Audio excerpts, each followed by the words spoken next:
Assalamualaikum warahmatullahi wabarakatuh. Perkenalkan, nama saya Eni Karunia, NIM 2020-33084, kelas 4B. Di sini saya akan mereview penjelasan dari Pak Udin. Yang pertama ada klasifikasi media pembelajaran. Klasifikasi media pembelajaran dibagi menjadi 3. Yang pertama berdasarkan sifat dan jenis, yang kedua berdasarkan teknik pemakaian, dan yang ketiga berdasarkan daya jangkau. Nah, untuk itu saya akan membahas yang pertama, yaitu berdasarkan sifat dan jenis. Berdasarkan sifat dan jenis, media dibagi menjadi 3. Yang pertama media auditif, yaitu media yang hanya mengandalkan kemampuan suara saja seperti radio, kaset, recorder, dan juga piringan hitam. Yang kedua media visual, adalah media yang hanya mengandalkan indera penglihatan. Dan yang ketiga ada media audiovisual, adalah media yang mempunyai unsur suara dan unsur gambar. Selanjutnya kita akan membahas yang kedua, yaitu klasifikasi media pembelajaran berdasarkan teknik pemakaian. Yang pertama ada media elektronik dan media non-elektronik. Lalu yang ketiga berdasarkan daya jangkau. Yang pertama ada daya jangkau serentak, yakni radio, TV, video, dan konferensi.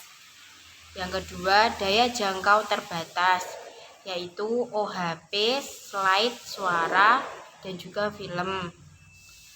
Yang ketiga dimanfaatkan secara individual. Selanjutnya kita akan membahas mengenai jenis-jenis media pembelajaran. Media audiovisual gerak, yakni ada film suara, video kaset, dan VCD.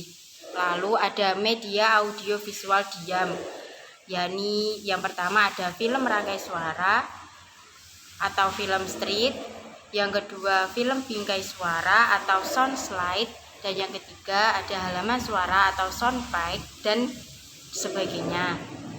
Yang keempat ada media visual bergerak, dan yang terakhir ada film bisu.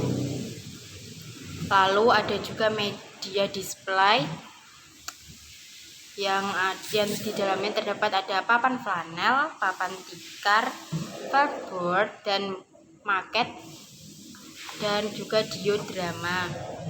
Kemudian ada media audio yang di dalamnya terdapat audio kaset atau pita audio, lalu compact disc atau CD atau piringan, dan yang terakhir ada bersuara atau PH.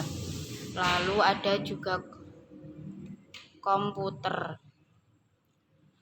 Selanjutnya kita akan membahas mengenai media grafis. Di dalam media grafis terdapat gambar atau foto, yang kedua sketsa, yang ketiga diagram, yang keempat bagan atau chart, yang kelima ada grafik, yang keenam ada kartun, yang ketujuh ada poster, yang kedelapan ada peta dan globe, dan yang kesembilan ada papan flanel, dan yang kesepuluh ada papan buletin. Lalu yang terakhir kita akan membahas mengenai karakteristik media grafis. Penggunaan karakteristik media grafis, yakni yang pertama memperkenalkan suatu topik, yang kedua memberikan ilustrasi, yang ketiga menarik perhatian dan minat, yang keempat menyampaikan rangkuman pesan, dan yang terakhir adalah menunjukkan adanya penekanan. Keuntungan: sederhana, murah, mudah digunakan, dan juga mudah disimpan. Lalu untuk kelemahan, kurang detail, hanya sebagai abstraksi dan tidak bergerak. Lalu sekian video dari saya, semoga bermanfaat dan terima kasih. Wassalamualaikum warahmatullahi wabarakatuh.